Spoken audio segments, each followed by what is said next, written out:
Hello everyone, this is a screen recording about the credit by exam for 6 credits of LSC 596. So to access the information about the credit by exam, you're going to go to Brightspace and then you're going to log into the School Library Media Program Advising site. If you haven't pinned it here yet, so it shows up in the top sites, I recommend that you do that. Otherwise, if you don't see it, you go up to the waffle and you can then type in the name of it and it'll find it for you. But here we are. I'm going to click on it and you can see that we have different topics, and you're going to scroll all the way to the bottom and click on Credit by Examination for LSC 596. And I'm going to be adding this video to this, but here we go. So the credit by examination, you're going to click on this and then you're going to click on the instructions. And you may apply for credit by exam if you hold a current and valid K-12 teaching license or are the teacher of record working as a school librarian during student teaching. This is not a requirement to do this, it's an option offered to you. So if you decide to request a credit by exam, it's your responsibility to complete this process. I've linked here from the Graduate School Manual the process for credit by examination. Feel free to look at that. But I've tried to make it easy for you by outlining the steps in this table below. So the first step is to email Dr. Carno to request approval for a credit by exam. And so you're going to use this form that is linked here, the proficiency examination form, and you're going to fill it out. And there's some demographic information at the top.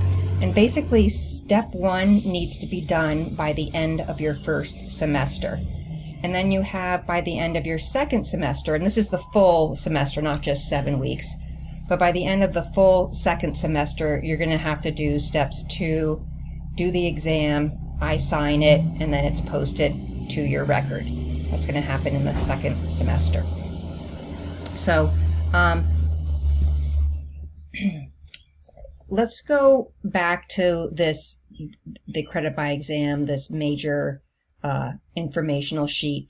And I want you to see that I have a file naming convention I want you to use. And I also want to look at this model so you know how to fill it out. And if you can type right into the form, go ahead and do that and then save it. Otherwise, you can handwrite it and you're going to put your last name, first name, your URI ID number.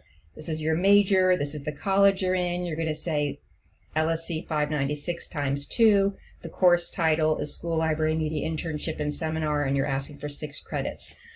If you handwrite this, I urge you to write neater than I did here and to use a dark pen with, a thick, because this is going to go through some printing and scanning, and the quality really goes down quickly. So you're going to fill that out. And you're going to leave the department chairperson and the date, these 2 blank, because then you are going to send it to Dr. Carno, who is our department chair, and you're going to ask her for her approval. So she's going to then, step 2, she's going to review it and approve it, and then she's going to send the form to the dean of the graduate school for his signature. He's then going to return the signed form to the department chair, and she gives it to me and I forward it to you. So that should all happen within a few days. Once you get it back with the department chair and the dean's of the graduate school signature, that's all you need to do for the first semester. But you might as well continue on with some of this bureaucratic steps here.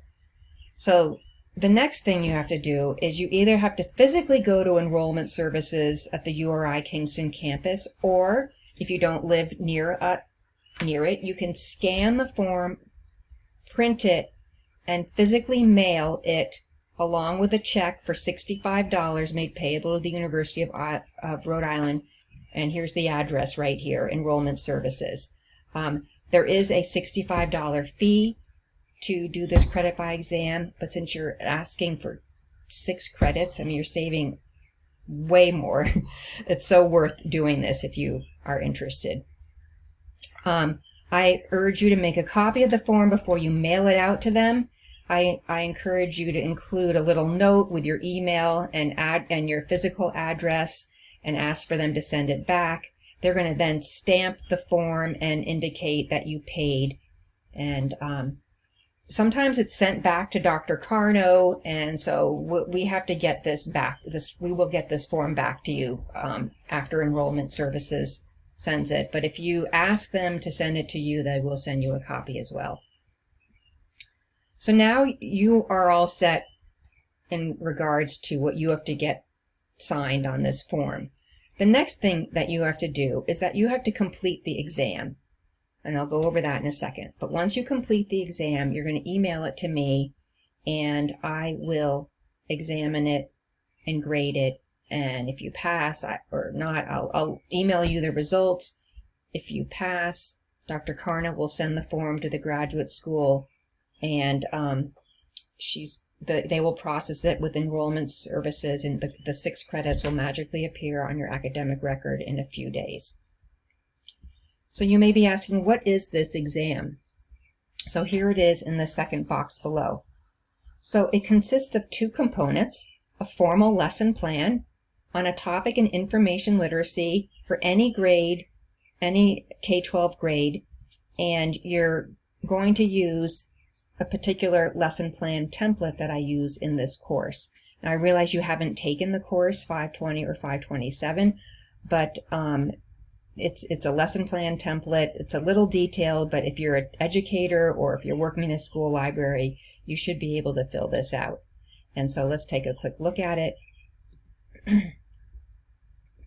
You're going to put your name, your date.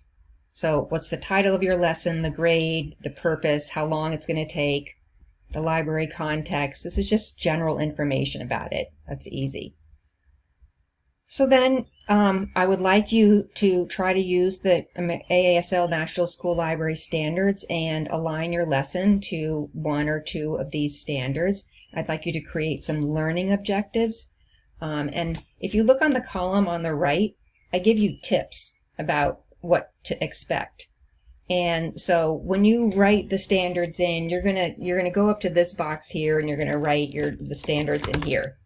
For some reason, people erase the tips and write it in there, but no, just write it in this larger box here. What are you going to say when you introduce the lesson?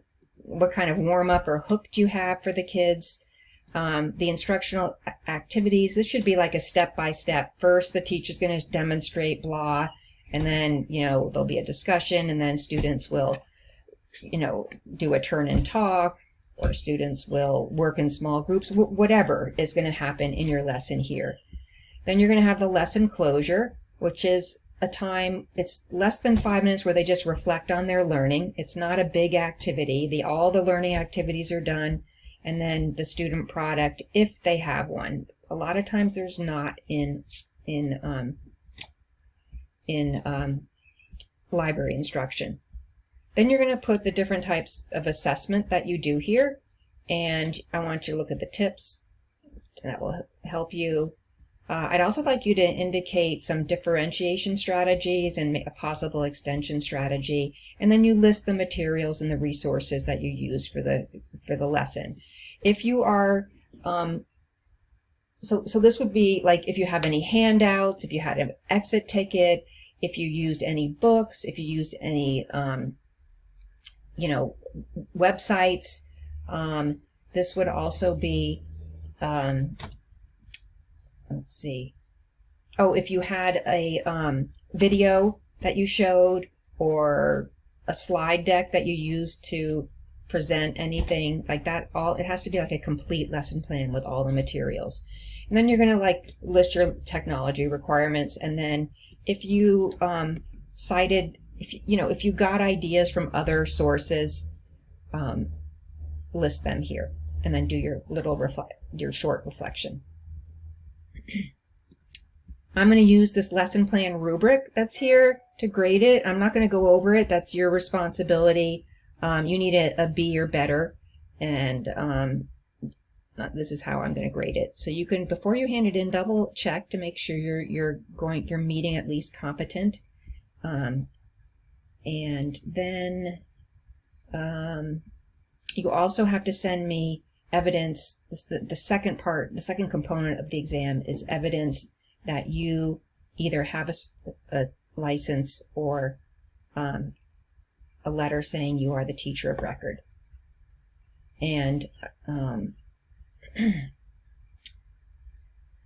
you'll send both those to me. So you'll send me the lesson plan and this evidence that you're either certified as a teacher or working as a school librarian.